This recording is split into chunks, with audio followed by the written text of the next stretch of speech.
Hola, ¿cómo estás?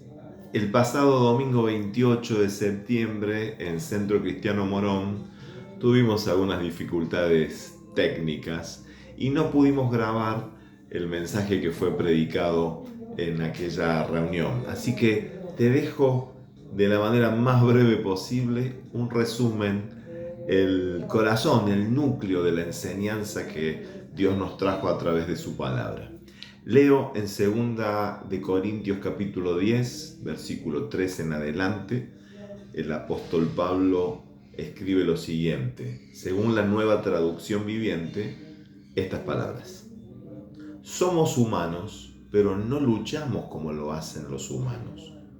Usamos las armas poderosas de Dios, no las del mundo, para derribar las fortalezas del razonamiento humano y para destruir argumentos falsos. Destruimos todo obstáculo de arrogancia que impide que la gente conozca a Dios. Capturamos los pensamientos rebeldes y enseñamos a las personas a obedecer a Cristo. Toma esta frase, las armas poderosas de Dios. Y titulé este pasado domingo el mensaje con esta expresión, no son juguetes. Muchos de nosotros, sobre todo los varones, imagino, como yo hemos tenido una infancia donde el tema del armamento fue parte de toda una manera de entretenernos, de jugar, sin tener conciencia de violencia, agresividad o querer hacer el daño. Pero cuando crecemos nos damos cuenta que las armas verdaderas no son de juguete.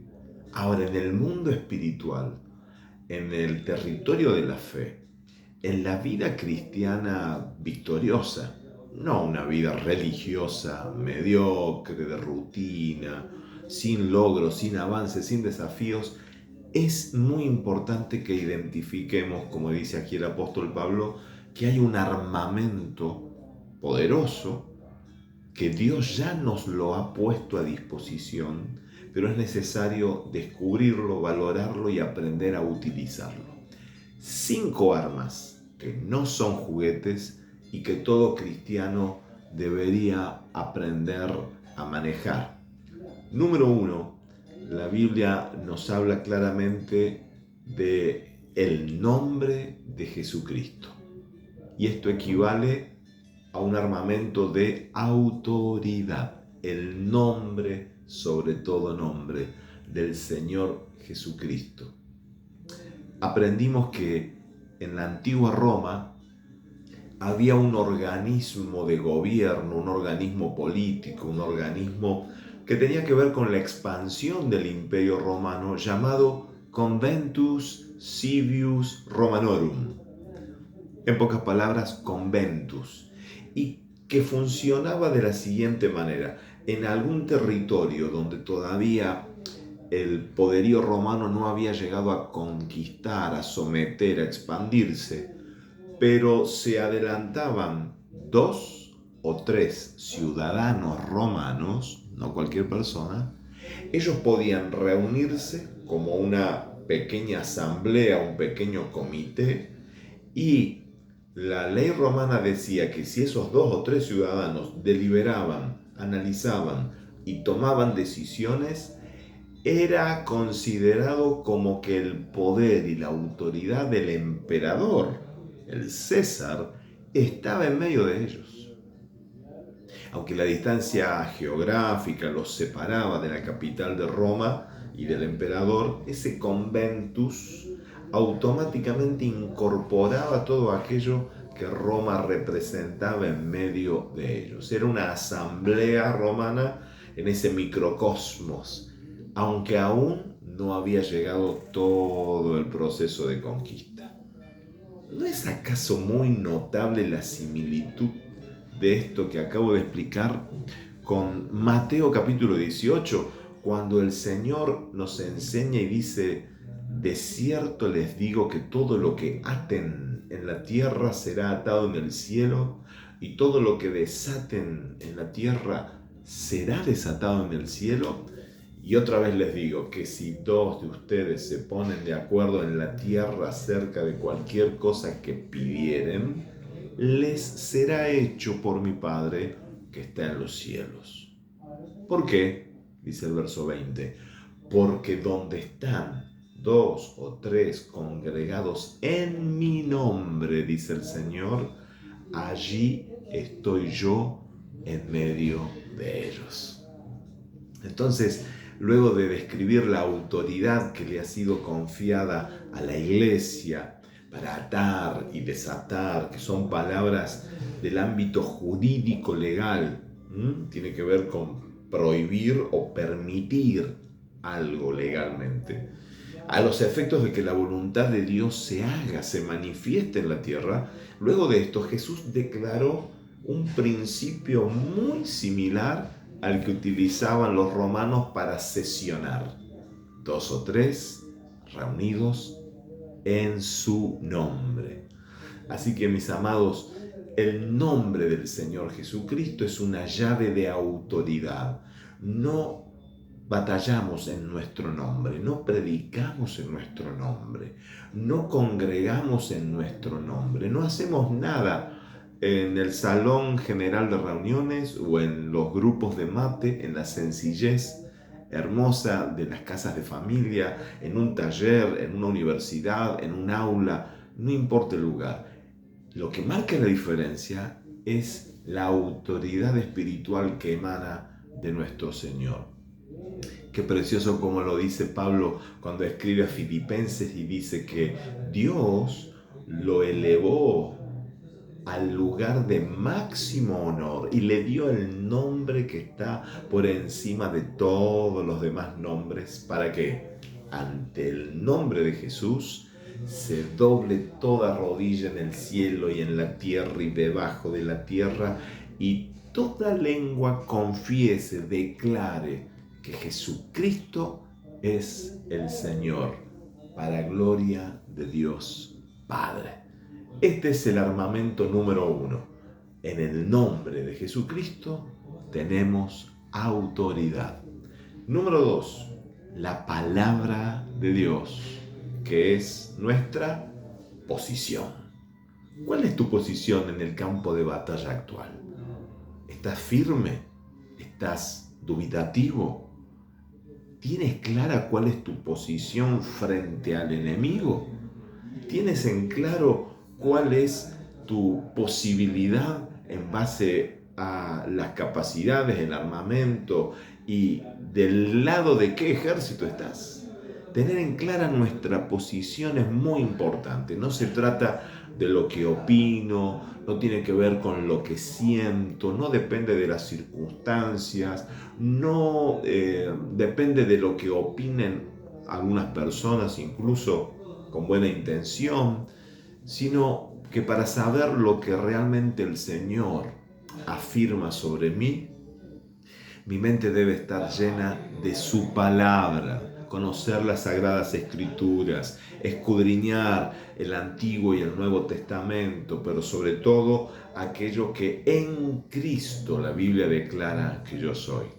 Por eso Pablo recomendaba la palabra de Dios, la palabra de Cristo, more, habite en abundancia en ustedes. Tengo un par de noticias para darte. El cerebro lo almacena todo. Es una gran computadora muy poderosa que puede guardar tanto las buenas como las malas noticias, las verdades como las mentiras. Y tristemente ha recibido, sí, seguramente buena, pura, positiva información, pero también, tristemente, seguramente tu cerebro almacenó basura. Palabras, declaraciones, frases, conceptos que han dicho sobre ti o contra tu vida y que están ahí almacenadas. Entonces debemos cambiar esa memoria que a veces cíclicamente tenemos en nuestro cerebro, que resuena como el estribillo de una canción pegadiza, reemplazarla por un nuevo estribillo, un nuevo coro, un nuevo cántico, que es basado no en lo que otros me dijeron, sino en lo que mi Padre Celestial dice. Romanos capítulo 12, verso 2 declara que dejen que Dios los transforme en personas nuevas al cambiarles, ¿qué? La manera de pensar. ¿Cómo cambias tu forma de pensar? Hay que enfocarse en los buenos contenidos, cargarle otros archivos, cargarle otra información, descargar otras apps, otros elementos para que surjan nuevos y buenos recuerdos que repetir, que cantar, que memorizar, que leer, basados en la verdad inconmovible de Dios. Me gusta cada tanto repetirlo, pero podés hacerlo todos los días ahí en tu casa. Yo soy lo que la Biblia dice que soy. Yo tengo lo que Dios en su palabra declara que tengo. Yo puedo hacer lo que mi Padre en las Escrituras afirma que puedo hacer. No baso mi identidad ni mi posición en esta guerra espiritual en base a lo que otros digan. Así que la palabra es tu posición. Número 3. Además de la autoridad del nombre de Jesús, además de la posición que nos da la palabra, la fe es nuestra victoria. ¡Wow! Fe, tan breve palabra en castellano para escribir, para leer, para repetir, pero cómo marca una diferencia tremenda. El apóstol Juan escribió y dijo: todo lo que es nacido de Dios vence al mundo. Y esta es la victoria que ha vencido al mundo. Nuestra fe. No es lo que gritamos, no es lo que nos enojamos, no es lo que discutimos, lo que aleja a las tinieblas, lo que hace retroceder los ataques del enemigo, lo que supera nuestra propia carnalidad, lo que vence al sistema y la cultura de este mundo tan contaminado. No, la fe. Pablo lo dice así: con la fe, con el escudo de la fe, podemos apagar todas las flechas encendidas e incendiarias del maligno. Todas las trampas, todas las mentiras, todas las acusaciones, todo lo que te quiera hacer tambalear y sacarte de tu posición puede ser ganado por medio de la fe. Fe que es certeza de lo que se espera y convicción de lo que aún no se ve. Es un don espiritual, es una maravilla que todo ser humano debe desarrollar y un hijo de Dios debe nutrir. No es emoción la fe. La emoción es una agitación, un estado de ánimo, ya sea por algo que vemos, ya sea por un recuerdo, una idea, una conmoción orgánica, algo que nos dijeron o una circunstancia que activa distintos estados de ánimo, las emociones. Pero aunque Dios nos creó con emociones para sentir, para expresar, porque de lo contrario seríamos máquinas, robots, no debemos confundir sensaciones, sentimientos, emociones con fe. La emoción está en la mente, la fe está en el espíritu. Así que nos expresamos mal cuando decimos yo siento que tengo fe o yo no me siento con suficiente fe. Porque la fe no se siente, la fe se cree. Al nacer, Dios puso emociones en la mente y fe en nuestro espíritu. No tenemos que pedir fe, sino que Dios nos ayude a aumentarla, a desarrollarla en la medida que Él nos otorgó. La fe crece y se alimenta oyendo la palabra de Dios, oyendo una enseñanza, oyendo una prédica, oyendo testimonios, oyendo los diálogos en los grupos de mate, pero sobre todo oyendo el susurro, la inspiración de cuando leo y medito la palabra y el Espíritu Santo selecciona de eso que fue escrito hace miles de años y recobra vida y es una inyección, una vitamina para nuestra fe. Entonces, la fe en Cristo es nuestra arma de victoria. Armamento número 4. No es juguete, es poderoso. La sangre de Cristo es nuestra protección. ¿Te acordás cuando el pueblo de Israel en su última noche de esclavitud, después de haber atravesado varias plagas, Dios dice, esta noche el ángel de la muerte pasará atravesando el país? Es muy duro lo que le pasó a Egipto, al faraón en su rebeldía. Hasta su hijo primogénito murió. Los primogénitos de todos aquellos donde el dintel de la puerta de su casa no había sido identificado con la sangre de un corderito inocente, símbolo profético de lo que iba a ser Jesús. Dice el relato del libro de Éxodo que allí donde no estaba la sangre, tristemente la muerte llegaba. Mis amados, la sangre de Cristo, el Cordero de Dios inocente, entregado, no como una víctima común, no como un mártir común, sino como una ofrenda voluntaria para cancelar esa deuda impagable, invaluable, de tus y mis pecados y de toda la humanidad. Esa sangre es lo que nos habla del derramamiento completo de su vida, pura, inocente, sin pecado. Para tremenda deuda hacía falta semejante ofrenda espiritual.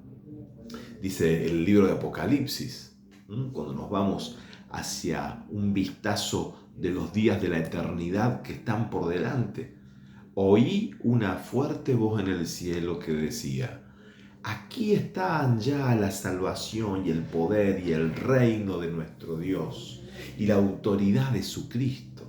Ya ha sido expulsado el que día y noche acusaba a nuestros hermanos delante de nuestro Dios. Eso hace Satanás, el diablo, acusador.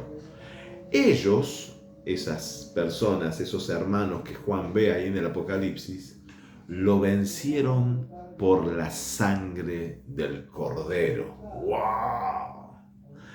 El poder de esa sangre derramada sigue siendo un armamento formidable para proteger nuestra vida, protegernos contra la culpa, contra la acusación, contra la autocondenación y protegernos para darnos como una red para un trapecista ese recurso, esa herramienta de protección para que la santidad, la manera de vivir en las alturas, no sea algo ocasional, sino que cada vez más podamos vivir en esa pureza de pensamiento y de obras. Entonces, cada vez que aparece la mención de la sangre de Cristo, tiene que ver con el derramamiento de su vida para darnos liberación, redención del pecado y el perdón de los pecados. No te dejes engañar por el acusador y el mentiroso. La sangre de Jesucristo nos limpia de todo pecado, nos libera de culpa y nos hace dignos de poder tener comunión con Él, reconciliación con Él. Hay muchos grupos y sectas que hacen sacrificios de animales, ¿sabías? Todavía hoy, rituales, pero no hay pacto, no hay conjuro, no hay hechicería, no hay maldición que pueda superar al nuevo y mejor pacto sellado con la sangre de Jesús, nuestro Salvador. Aleluya. Entonces, digámoslo juntos, la sangre de Cristo me limpia y me protege del acusador. La sangre de Cristo es mi armamento para vivir libre de culpa y experimentar una conciencia de santidad. Amén. Arma número 5. El Espíritu Santo es el poder que impulsa una vida cristiana genuina. Si nos vamos al Antiguo Testamento, hay un texto precioso donde el profeta Zacarías dice que recibe un mensaje para el gobernador de Jerusalén y es este: no vencerás con ejército ni usando tu fuerza, sino solo con mi espíritu, dice el Señor Todopoderoso. No se trata de tu astucia, no se trata de tu carisma, no se trata de tu personalidad, no se trata de tu experiencia, no se trata de tu fuerza humana limitada. Una vida espiritual victoriosa depende de que estemos rendidos al poder, a la guía, al auxilio del Espíritu Santo de Dios. Jesús dijo: cuando el Espíritu Santo descienda sobre ustedes, a los primeros discípulos, recibirán poder. Y esa palabra poder en griego se escribía dinamis. Al paso de los años, el vocabulario la ha utilizado como una raíz para palabras como dínamo, dinámico, dinamita, poder que moviliza, poder no para tener sensaciones, a veces temblar, llorar. Sé que sucede, me ha sucedido también a mí, que hay momentos en los cuales el poder de Dios fluye en una reunión o a solas orando y tenés una sensación palpable física de algo extraordinario. Pero si no hay sensaciones físicas, tenés que creer y tenés que saber y tenés que moverte en esa convicción de que el Espíritu Santo de Dios está en tu vida y te da un poder para orar de otra manera, testificar de Cristo con otra pasión, adorarle con otra entrega, caminar la vida en el Espíritu, orar en el Espíritu, vivir en el Espíritu, porque si no, la vida cristiana es no difícil, imposible. Necesitamos cultivar esa comunión con el Espíritu Santo de Dios. Termino diciéndote esto, como dijo el apóstol Juan: ustedes, mis queridos hijos, pertenecen a Dios. Ya lograron la victoria sobre estas personas, hablando de gente malvada que andaba sembrando confusión y falsas doctrinas. ¿Por qué ya tienen la victoria? Porque el Espíritu, con mayúscula, que vive en ustedes, es más poderoso que el espíritu de las tinieblas que habita en el mundo. El Espíritu de Dios, más fuerte, más poderoso, mayor, más grande, más glorioso, más puro, más santo. Es todo ese recurso sobrenatural que necesitamos. ¿Cómo se activan estas armas? Ya lo dijo el Señor: pidan y se les dará, busquen y encontrarán, llamen y se les abrirá. Hay al alcance de tu vida hoy armamento real, genuino, auténtico. No depende de lo que el pastor Esteban o que un facilitador o un líder o un predicador te diga.